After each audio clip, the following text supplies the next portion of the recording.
Kevin, I know expectations were high, but I think what Derik did tonight probably defied a lot of them, even for folks here in this building. Was it defying to you in that way? No, I mean, I got the job 3 years ago, and the first place I went down to was Mount Verde to watch him. And I've got to watch him over the last 3 years progress.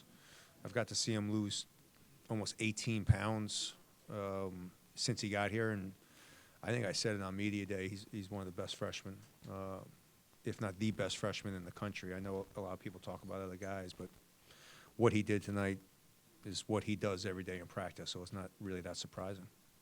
What changed from the first half to the second half? That seemed to be the Just glaring nerves. thing. I mean, again, this is the first, we got 8 new guys. So I kind of knew, and Manhattan's a very well-coached team defensively. They run stuff. They're deliberate. I really wasn't that worried. I just wanted everyone to kind of get their game nerves out of them. It's the bad thing about playing scrimmages. The good thing is you play good teams. The bad thing is you don't get that game experience. And so it was just a little bit more or less just everybody kind of relax and we'll be okay, and it was. Hey, Coach. There was that stretch there in the second quarter where I think they were down 6 and Derik scored 8 straight points. Was that a purposeful decision by you to kind of get him going there in the second half, or did he just kind of take it over? No, I mean, I think that's something that we wanted to get the ball inside. We knew the size. We had a really big size advantage. We didn't do a good job of getting the ball inside in the first half. You know, again, it's when you have really talented players, certain guys can take over games. And I think Derik just kind of, we got a good steal. He got a big duck in. You know, he's a talented player. You sometimes just got to get out of his way. And then in the second half, Jacoby, I thought played really well, especially in transition. How much did you like what you saw from him in the second Yeah, I mean, Jacoby is a great shooter too. So like this, what I'm excited is 5 assists, no turnovers, for his first time out. You know, having to run the show, taking over technically for Jameer to get 16 and 5, play defense the way he played. I was really happy with Jacoby. Kevin, how did you feel about the chemistry with with the roster that's kind of been remade this season? What I like the most about the roster, Gene, is last year we would have been stuck with that same 5 out there, and I would have looked down. It would have been a whole lot of options. This year we were struggling, and I had no problem going in with Jay, Rodney, Tafar, Jordan.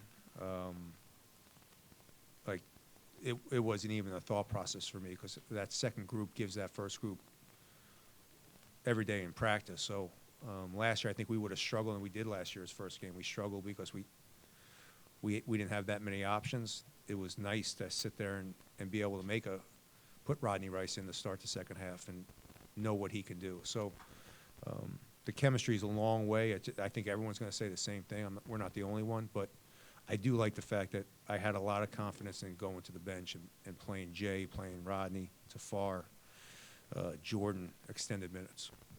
10 players going in the first half, is that something you plan to see regularly during the season, or was it just a... No, I'm still trying to figure it out.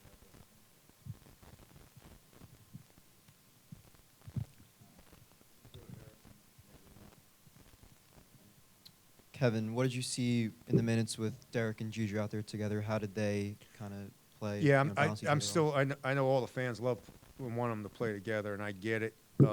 My biggest issue with playing them together is I got to take them both out, and I think we struggled. We went through a tough stretch when they were both out of the game.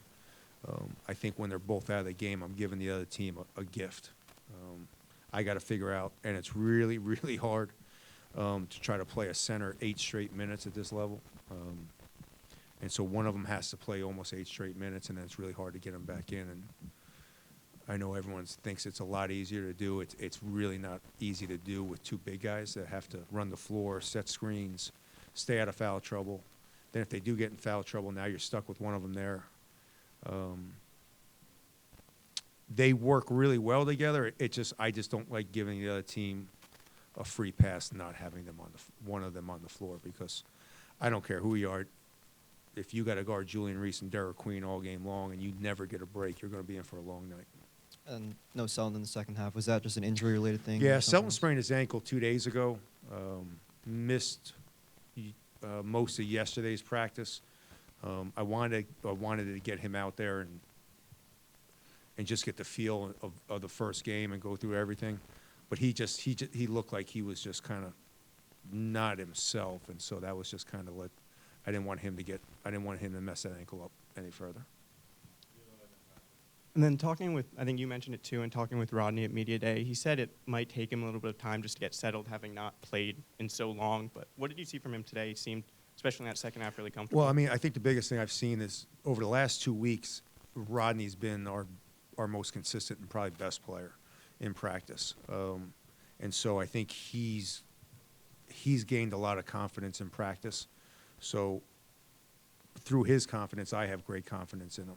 And I think, you're just going to see he keeps the game really simple. He's going to shoot it, or he's going to, create offense off the dribble. So for him to come out after being out that long and playing the way he did, again, that's the way I'm looking at things. Those are all really good positives. And I know you probably didn't shoot the ball quite as well as you'd like from three, but what did you think about the looks that you guys were creating? Well, we were only 5 for 18 at one point. We'd only taken 18, which I was actually kind of happy about. I look at the last 5 misses. Chance missed 2. Deshaun missed 1. Derik jacked 1 up. But this team will shoot the basketball much, much better. That's actually the one thing. Last year, you can ask Damon. I walked off the court and I was visibly nervous about the way we shot the ball. This year, I know we have guys that can make shots, so I'm not that worried about that. Kevin, the role that Jordan was able to play tonight, there was a stretch there in the second half where I feel like he had like a couple steals and a block, or a couple blocks and a steal. Is that what you envision what he's going to be able to give you this season? Yeah, I mean, I think Jordan – I threw Jordan into the fire last year. Chance's injury kind of forced that a little bit.